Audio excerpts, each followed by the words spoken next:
भैया हराओ बोलो।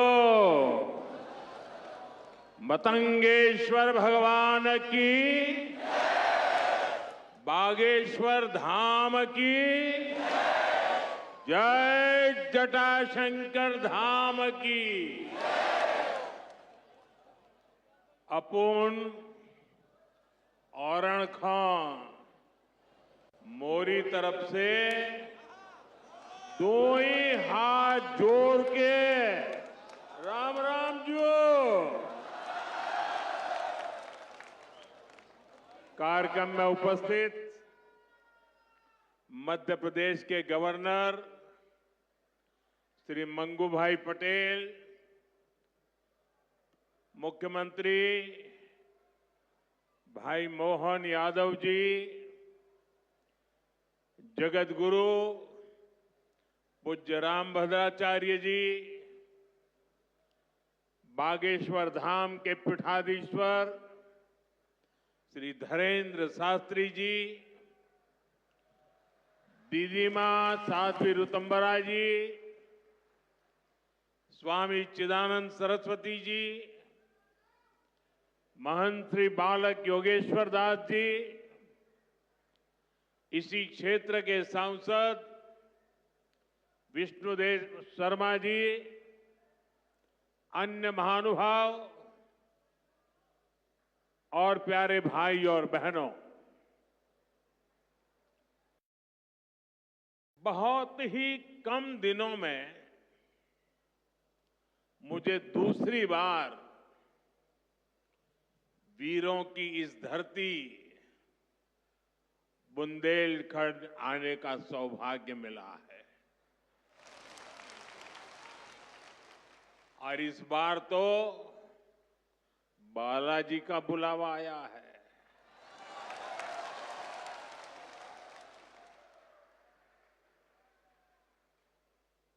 ये हनुमान जी की कृपा है कि आस्था का ये केंद्र अब आरोग्य का केंद्र भी बनने जा रहा है। अभी मैंने यहां Shri Bageshwar Dham medical science and research institute का भूमि पूजन किया है। ये संस्थान 10 एकड़ में बनेगा।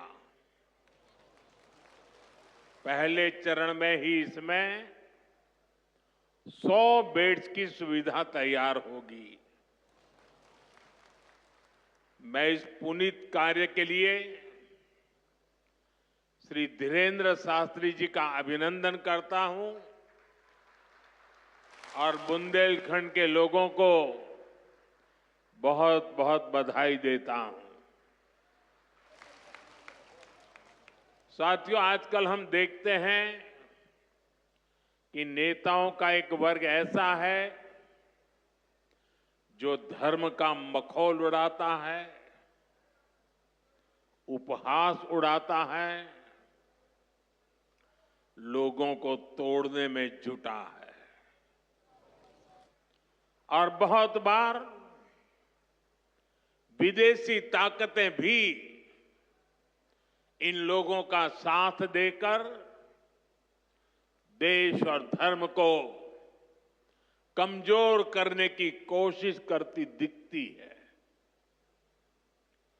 हिंदू आस्था से नफरत करने वाले ये लोग सदियों से किसी न किसी भेष में रहते रहे हैं। गुलामी की मानसिकता से घिरे हुए लोग हमारे मत, मान्यताओं और मंदिरों पर, हमारे संत, संस्कृति और सिद्धांतों पर हमला करते रहते हैं। ये लोग हमारे पर्व, परंपराओं और प्रथाओं को गाली देते हैं। जो धर्म, जो संस्कृति स्वभाव से ही प्रगतिशील है, उस पर ये कीचड़ उछालने की हिम्मत दिखाते हैं। हमारे समाज को बांटना, उसकी एकता को तोड़ना ही इनका एजेंडा है। इस माहौल में मेरे छोटे भाई धीरेंद्र शास्त्री जी काफी समय से देश में एकता के मंत्र को लेकर लोगों को जागरूक करते रह रहे हैं। अब उन्होंने समाज और मानवता के हित में एक और संकल्प लिया है। इस कैंसर संस्थान के निर्माण की ठानी है। यानी अब यहां बागेश्वर धाम में भजन, भोजन और निरोगी जीवन तीनों का आशीर्वाद मिलेगा। साथियों, हमारे मंदिर, हमारे मठ, हमारे धाम ये एक और पूजन और साधना के केंद्र रहे हैं, तो दूसरी ओर विज्ञान और सामाजिक चिंतन के भी, सामाजिक चेतना के भी केंद्र रहे हैं। हमारे ऋषियों ने ही हमें आयुर्वेद का विज्ञान दिया। हमारे ऋषियों ने ही हमें योग का वो विज्ञान दिया जिसका परचम आज पूरी दुनिया में लहरा रहा है।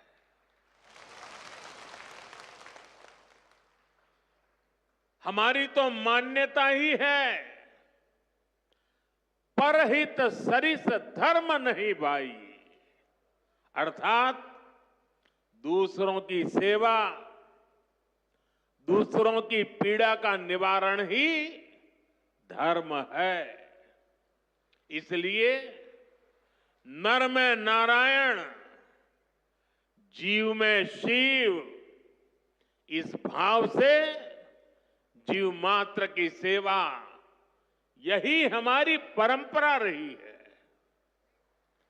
आजकल हम देख रहे हैं महाकुंभ की हर तरफ चर्चा हो रही है।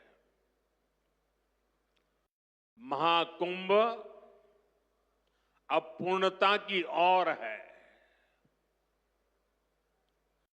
अब तक करोड़ों लोग वहां पहुंच चुके हैं। करोड़ों लोगों ने आस्था की डुबकी लगाई है, संतों के दर्शन किए हैं।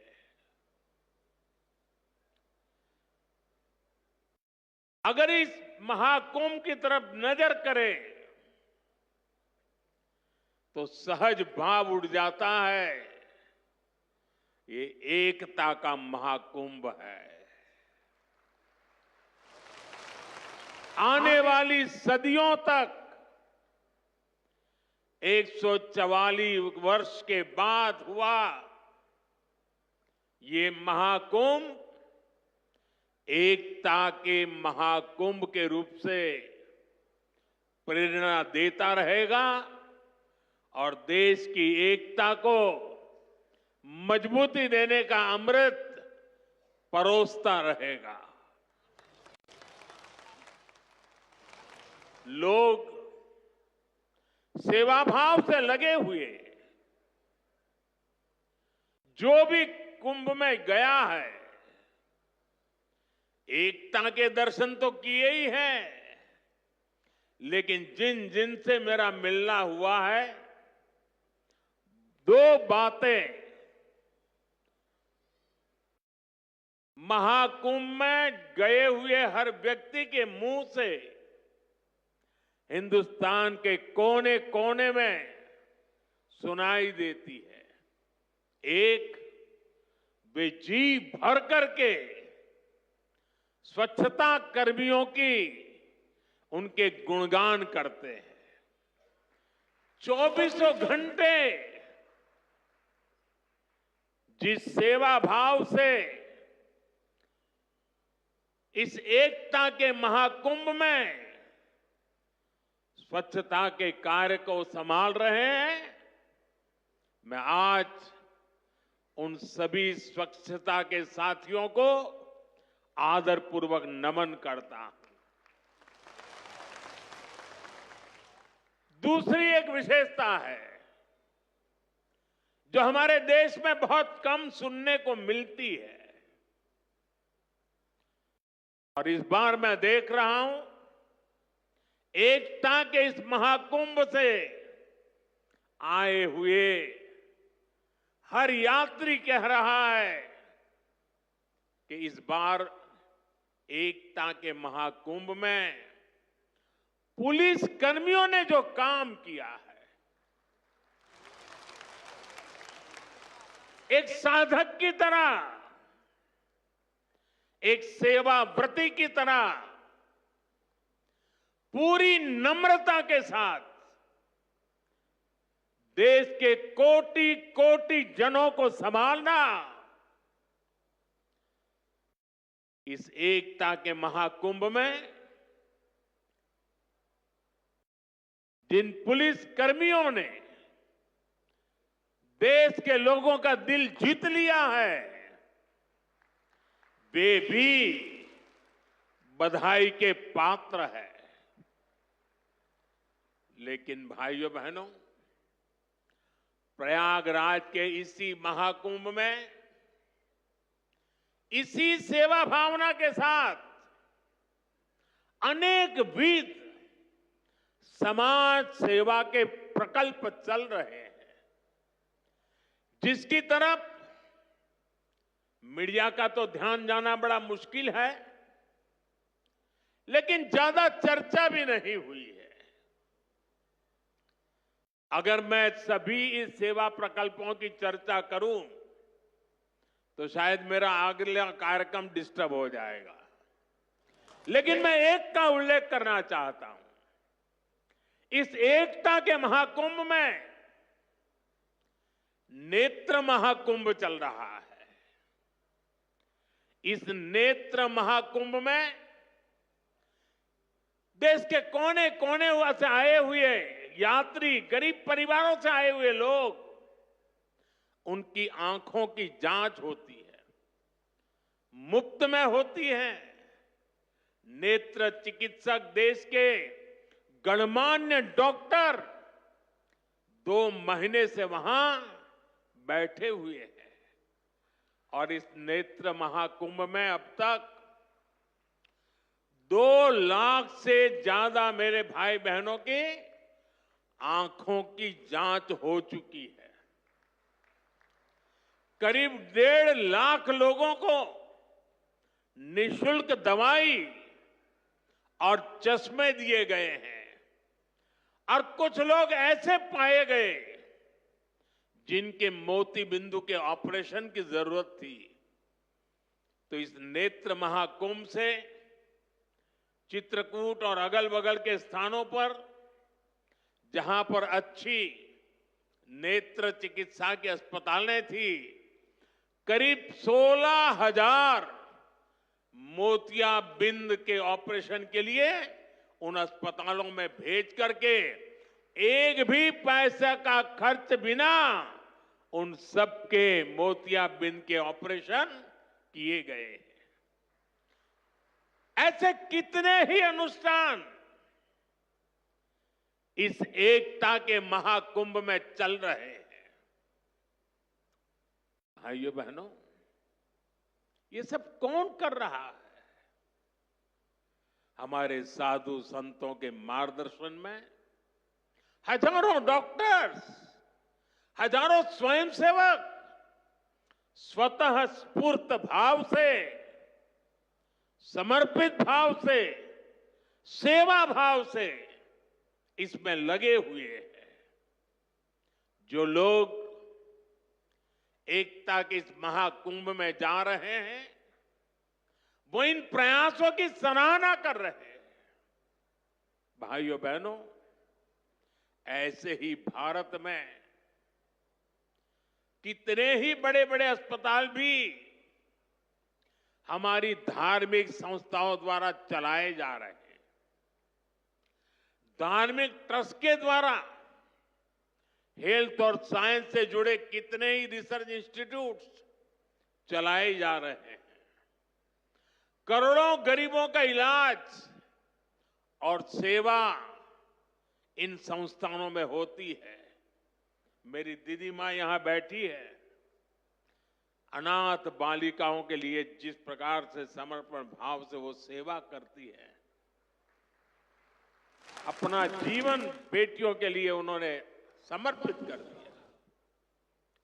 साथियों, यहीं पास में हमारे बुंदेलखंड का चित्रकूट, प्रभु राम से जुड़ा ये पवित्र तीर्थ खुद दिव्यांगों और मरीजों की सेवा का कितना बड़ा केंद्र है। मुझे खुशी है इस गौरवशाली परंपरा में बागेश्वर धाम के रूप में एक और नया अध्याय जुड़ने जा रहा है। अब बागेश्वर धाम में आरोग्य का आशीर्वाद भी मिलेगा।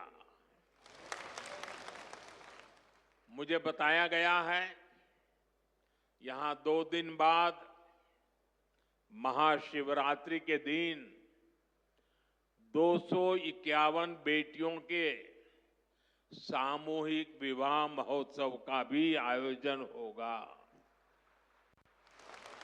मैं इस पुण्य कार्य के लिए भी बागेश्वर धाम की सराहना करता हूं। मैं सभी नवविवाहिता दंपतियों को, मेरी बेटियों को सुंदर और सुखी जीवन के लिए अग्रिम बधाई देता हूं, हृदय से आशीर्वाद देता हूं। साथियों, हमारे शास्त्रों में कहा गया है, शरीर माध्यम खलु धर्म साधनम, अर्थात हमारा शरीर, हमारा स्वास्थ्य ही हमारे धर्म, हमारे सुख और हमारी सफलता का सबसे बड़ा साधन है। इसलिए जब देश ने मुझे सेवा का अवसर दिया तो मैंने सबका साथ सबका विकास के मंत्र को सरकार का संकल्प बनाया। और सबका साथ सबका विकास के इस संकल्प का भी एक बड़ा आधार है सबका इलाज, सबको आरोग्य। इस विजन को पूरा करने के लिए हम अलग अलग स्तर पर फोकस कर रहे हैं। हमारा फोकस है बीमारी से बचाव पर। आप मुझे बताइए, यहां स्वच्छ भारत अभियान के तहत टॉयलेट, शौचालय हर गांव में बने हैं कि नहीं बने हैं? इससे आपकी मदद हुई कि नहीं हुई? आपको पता है, शौचालय बनने से एक और फायदा हुआ है। शौचालय बने हैं तो गंदगी से होने वाली बीमारियां भी कम हुई है। एक स्टडी कहती है, जिन घरों में शौचालय बने हैं वहां हजारों रुपये बीमारी पर खर्च होने से बचे हैं। साथियों, 2014 में हमारी सरकार आने से पहले हालात ये थी कि देश में गरीब जितना बीमारी से नहीं डरता था, उससे ज्यादा डर उसे इलाज के खर्च से लगता था। अगर परिवार में कोई एक व्यक्ति भी गंभीर बीमारी का शिकार हो जाए तो पूरा परिवार संकट में आ जाता था। मैं भी आप सबकी तरह गरीब परिवार से निकला हूं। मैंने भी इन तकलीफों को देखा है और इसलिए मैंने संकल्प किया है, मैं इलाज का खर्च कम करूंगा और आपकी जेब में ज्यादा से ज्यादा पैसे बचाऊंगा। मैं आपको बार बार हमारी सरकार की कुछ कल्याणकारी योजनाओं की जानकारी देता रहता हूं ताकि एक भी जरूरतमंद योजनाओं से छूटे नहीं। इसलिए मैं कई जरूरी बातें आज फिर यहां दोहरा रहा हूं और मैं आशा करता हूं आप इसे याद भी रखेंगे और अपने परिचितों को जरा बताएंगे भी। बताएंगे ना? पक्का बताएंगे? ये भी सेवा का ही काम है। इलाज के खर्च का बोझ कम होना चाहिए कि नहीं होना चाहिए? इसलिए मैंने हर गरीब के मुफ्त इलाज की व्यवस्था कर दी है। 5 लाख तक का इलाज बिना किसी खर्च के। किसी बेटे को अपने मां बाप के इलाज के लिए 5 लाख रुपए तक खर्च नहीं करना पड़ेगा। ये दिल्ली में आपका जो बेटा बैठा है ना, वो काम वो करेगा। लेकिन इसके लिए आपको आयुष्मान कार्ड बनवाना है। मुझे आशा है कि यहां बहुत सारे लोग होंगे जिनका आयुष्मान कार्ड जरूर बना होगा। जिनका नहीं बना है वो भी जल्दी से बनवा ले। और मैं मुख्यमंत्री जी को भी कहूंगा कि इस काम को, इस क्षेत्र में अगर कोई छूट गए हो तो तेजी से इसको आगे बढ़ाया जाए। साथियों, एक और बात आज आपको याद रखनी है।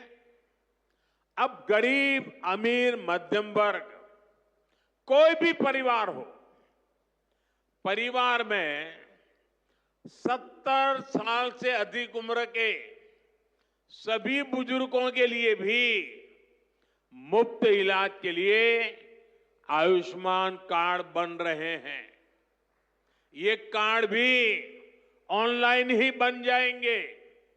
इसके लिए कहीं किसी को कोई पैसा देना नहीं है और अगर कोई पैसे मांगता है तो सीधे मुझे चिट्ठी लिखना, बाकी काम मैं कर लूंगा।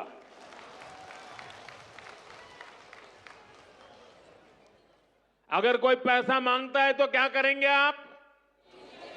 लिखेंगे? मैं इन संत महात्माओं को भी कहता हूं कि आप भी जरा आयुष्मान कार्ड का प्रबंध कर दीजिए ताकि आपको कभी बीमारी में मुझे सेवा करने का मौका मिले। आपको तो बीमारी आने वाली नहीं है, लेकिन अगर कहीं आ जाए तो। भाइयों बहनों, कई बार इलाज के लिए अस्पताल में भर्ती होने की जरूरत नहीं पड़ती है। डॉक्टर की लिखी दवाई घर पर ही खानी पड़ती है। ऐसे में मेडिकल स्टोर से सस्ती दवाई मिले, मैंने इसका भी इंतजाम किया है। इस खर्च को कम करने के लिए देश में 14,000 से ज्यादा जन औषधि केंद्र खोले गए हैं।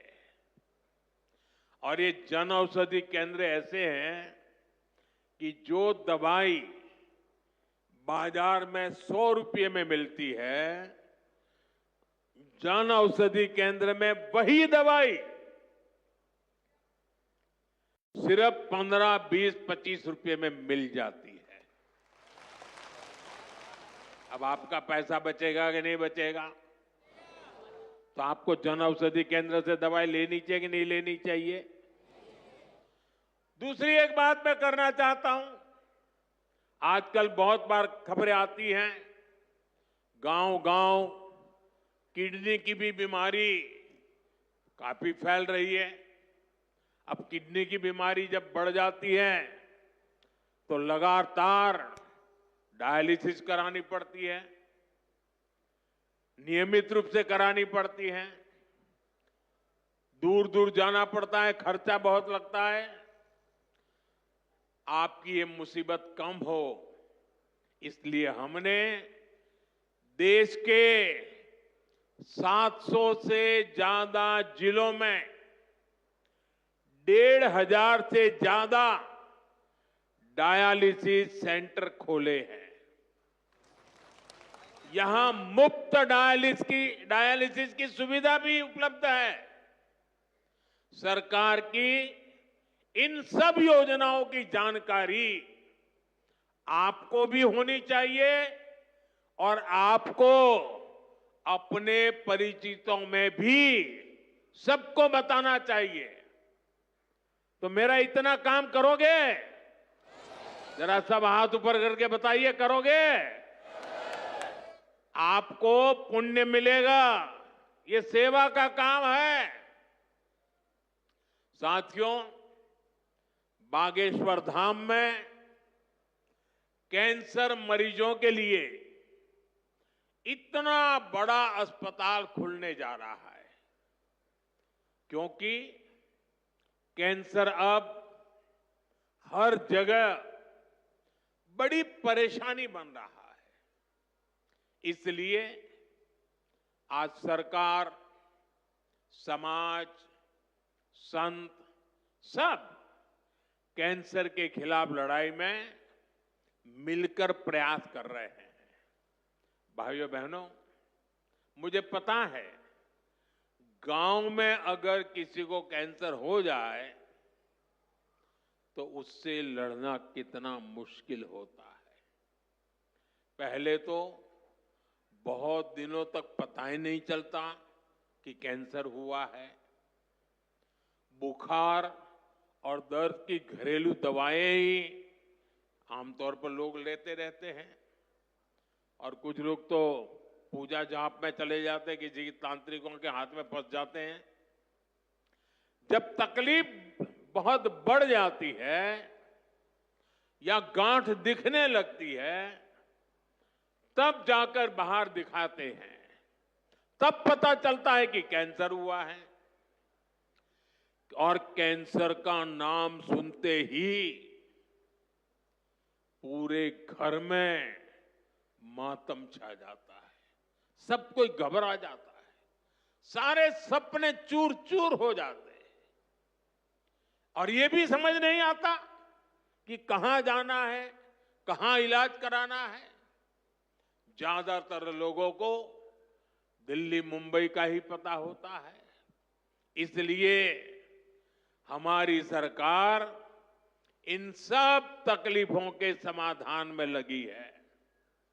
इस साल जो बजट आया है उसमें भी कैंसर से लड़ने के लिए कई सारी घोषणाएं की गई है, और मोदी ने तय किया है कि कैंसर की दवाओं को और सस्ता किया जाएगा।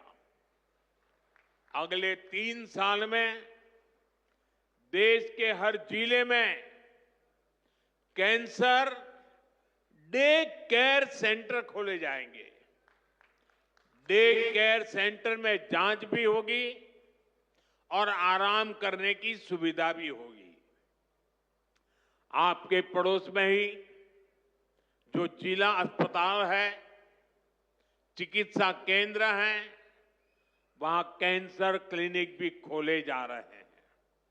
लेकिन भाइयों बहनों, आपको मेरी एक बात अच्छी लगे या बुरी लगे, लेकिन इसको कुछ करना ही पड़ेगा। याद रखना और जीवन में लागू करना।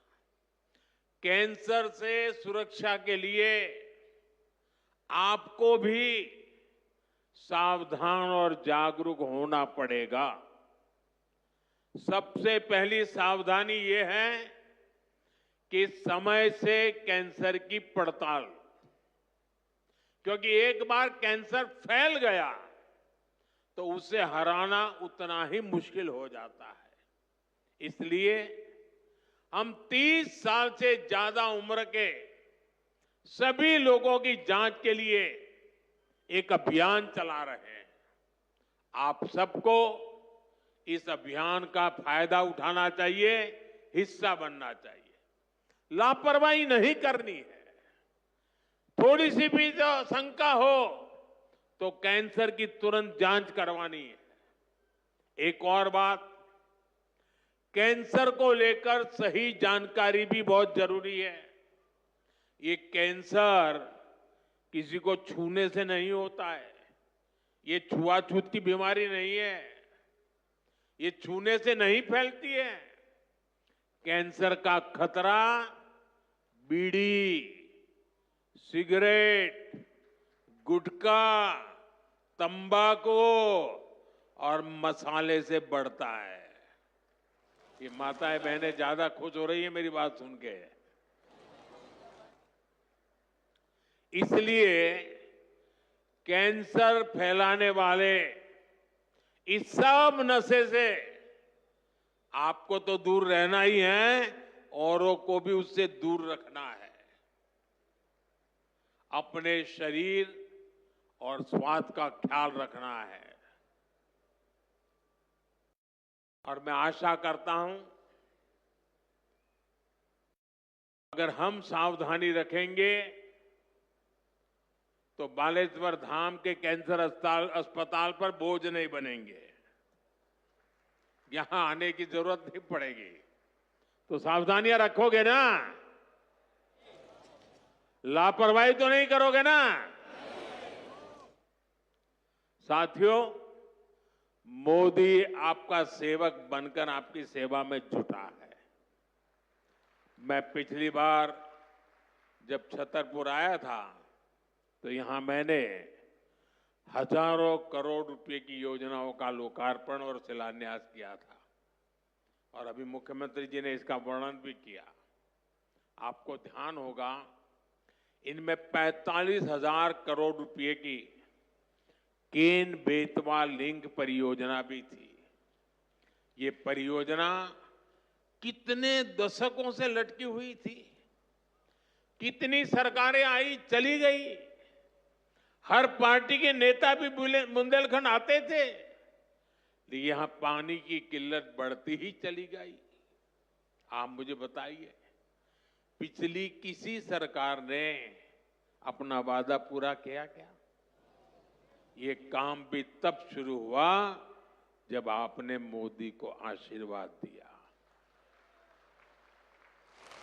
पीने का पानी और उसका संकट दूर करने के लिए भी तेजी से काम हो रहा है। जल जीवन मिशन यानी हर घर जल परियोजना के तहत बुंदेलखंड के गांव-गांव में पाइप से पानी पहुंचाया जा रहा है। गांव में पानी पहुंचे, हमारे किसान भाई बहनों की तकलीफ दूर हो, उनकी आय बढ़े। हम इसके लिए दिन रात मेहनत कर रहे हैं। भाइयों बहनों, बुंदेलखंड समृद्ध बने, इसके लिए जरूरी है कि हमारी माताएं बहनें भी उतनी ही सशक्त बने। इसके लिए हमने लखपति दीदी और ड्रोन दीदी जैसी योजनाएं शुरू की है। हम 3 करोड़ बहनों को लखपति दीदी बनाने का लक्ष्य लेकर चल रहे हैं। बहनों को ड्रोन उड़ाने की ट्रेनिंग भी दी जा रही है। बुंदेलखंड में सिंचाई का पानी पहुंचेगा। बहनें ड्रोन से फसलों पर छिड़काव करेगी, खेती में मदद करेगी, तो हमारा बुंदेलखंड समृद्धि के रास्ते पर तेजी से आगे बढ़ेगा। भाइयों बहनों, गांव में ड्रोन तकनीक से एक और बड़ा जरूरी काम हो रहा है।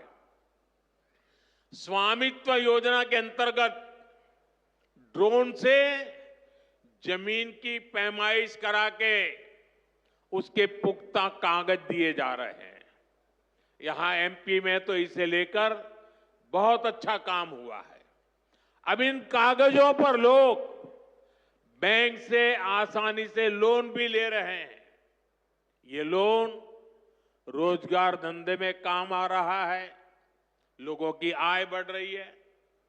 साथियों, बुंदेलखंड की इस महान धरती को विकास की नई ऊंचाई पर पहुंचाने के लिए डबल इंजन की सरकार दिन रात मेहनत कर रही है। मैं बागेश्वर धाम में कामना करता हूं, बुंदेलखंड समृद्धि और विकास की राह पर इसी तरह आगे बढ़ता रहे। और आज मैं हनुमान दादा के चरणों में आया तो मुझे लगा क्या ये धीरेन्द्र शास्त्री अकेले ही पर्ची निकालेंगे कि मैं निकाल पाऊंगा। तो मैंने देखा कि आज हनुमान दादा की मुझ पे कृपा होती है कि नहीं होती है। तो हनुमान दादा जी ने मुझे आशीर्वाद दिया और मैंने आज पहली पर्ची निकाली, उनकी माताजी की पर्ची निकाली, और जिसकी बात शास्त्री जी ने बता दी आपको। खैर साथियों, ये बहुत बड़ा अवसर है, बहुत बड़ा काम है। संकल्प बड़ा हो, संतों के आशीर्वाद हो, प्रभु की कृपा हो, तो समय सीमा में सब पूर्ण होता है। और आपने कहा है कि इसके उद्घाटन के लिए मैं आऊं, दूसरा कहा है कि उनकी बारात में मैं आऊं। मैं आज सार्वजनिक रूप से वादा करता हूं, दोनों काम कर दूंगा।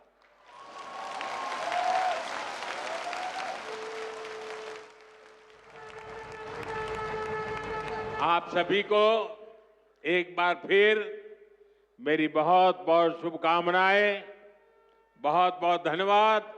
हर हर